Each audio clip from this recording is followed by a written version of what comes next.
Hugo Ekitike is going to be Liverpool's striker next season. Well, it certainly looks like that. At the time of recording this, the bid has gone in to Frankfurt, the initial bid, which has been, rejected. But I'm pretty sure they'll come to an agreement, the two clubs, very, very shortly. Liverpool want to get this over the line very quickly to have him in for pre-season. But I wanted to do a video, just more of a candid, open, sort of exploring my thoughts style, where we're talking about Ekitike.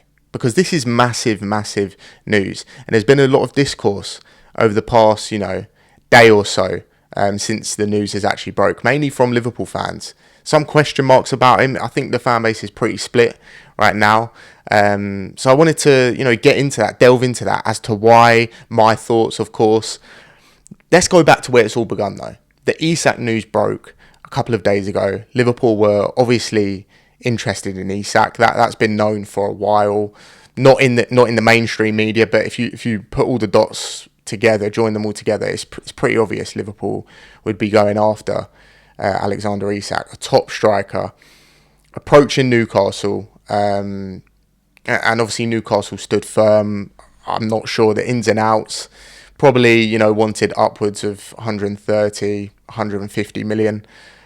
In the meantime, Newcastle obviously wanted Ekitike as well. They put a bid in. They were close to an agreement, I believe, maybe around 60 to 65 million pounds. So you had a little standoff between the two clubs, a war between the two fan bases. It got a little bit heated online.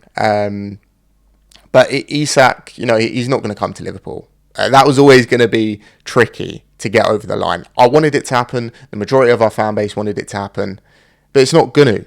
So let's move on and get the next best thing.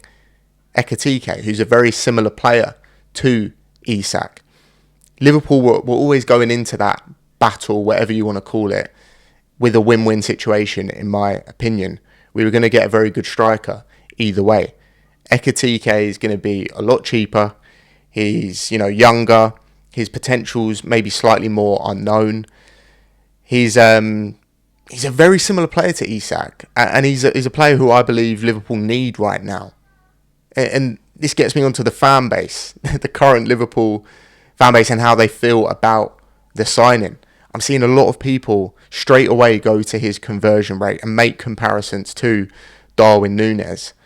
Now, for me, you really can't compare the two. We need to stop letting that affect our judgment on future strikers.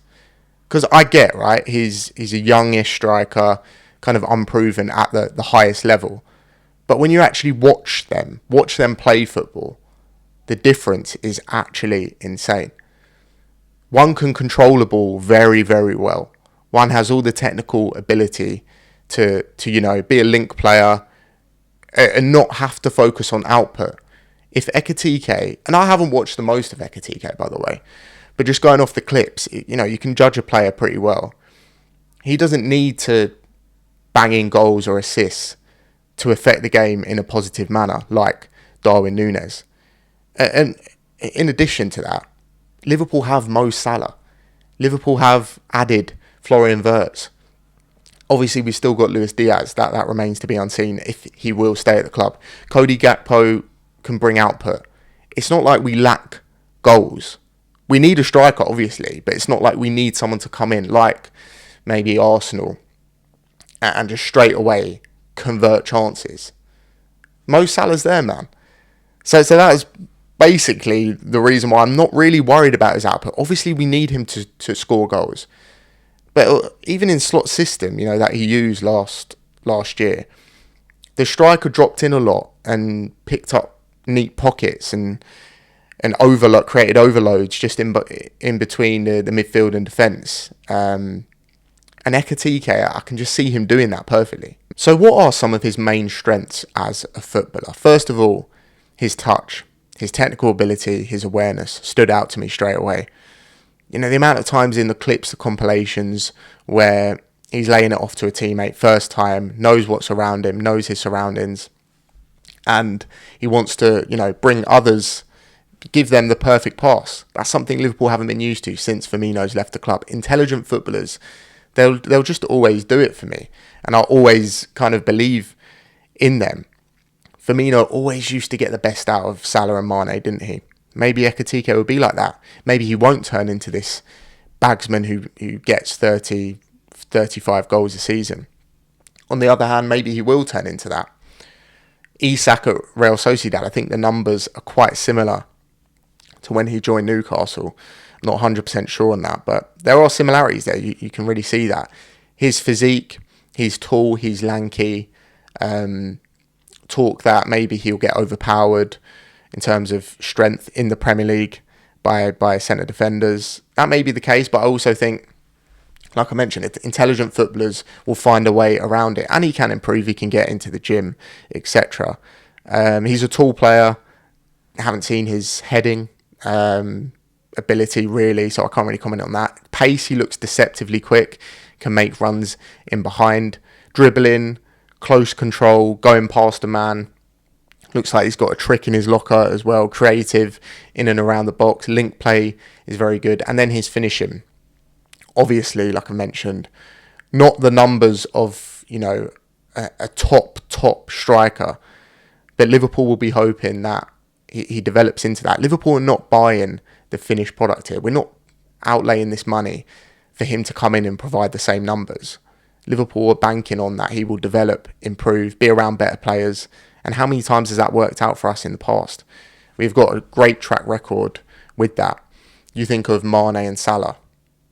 When they were at Roma, Southampton and Roma, were they doing what they done in the following years? Not at all. You have to let these players develop and grow.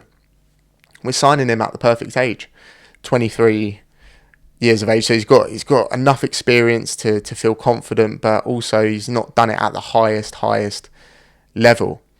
And I don't think this is Liverpool done in the transfer window. I really don't.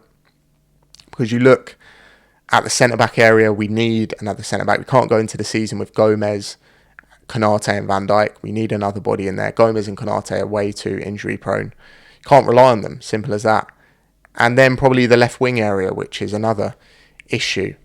If Diaz goes, which it looks like he does want to leave, we will need to probably get another player in there. Talks of Rodrigo, be a lot of money again. This is what Liverpool need to do. They need to spend big.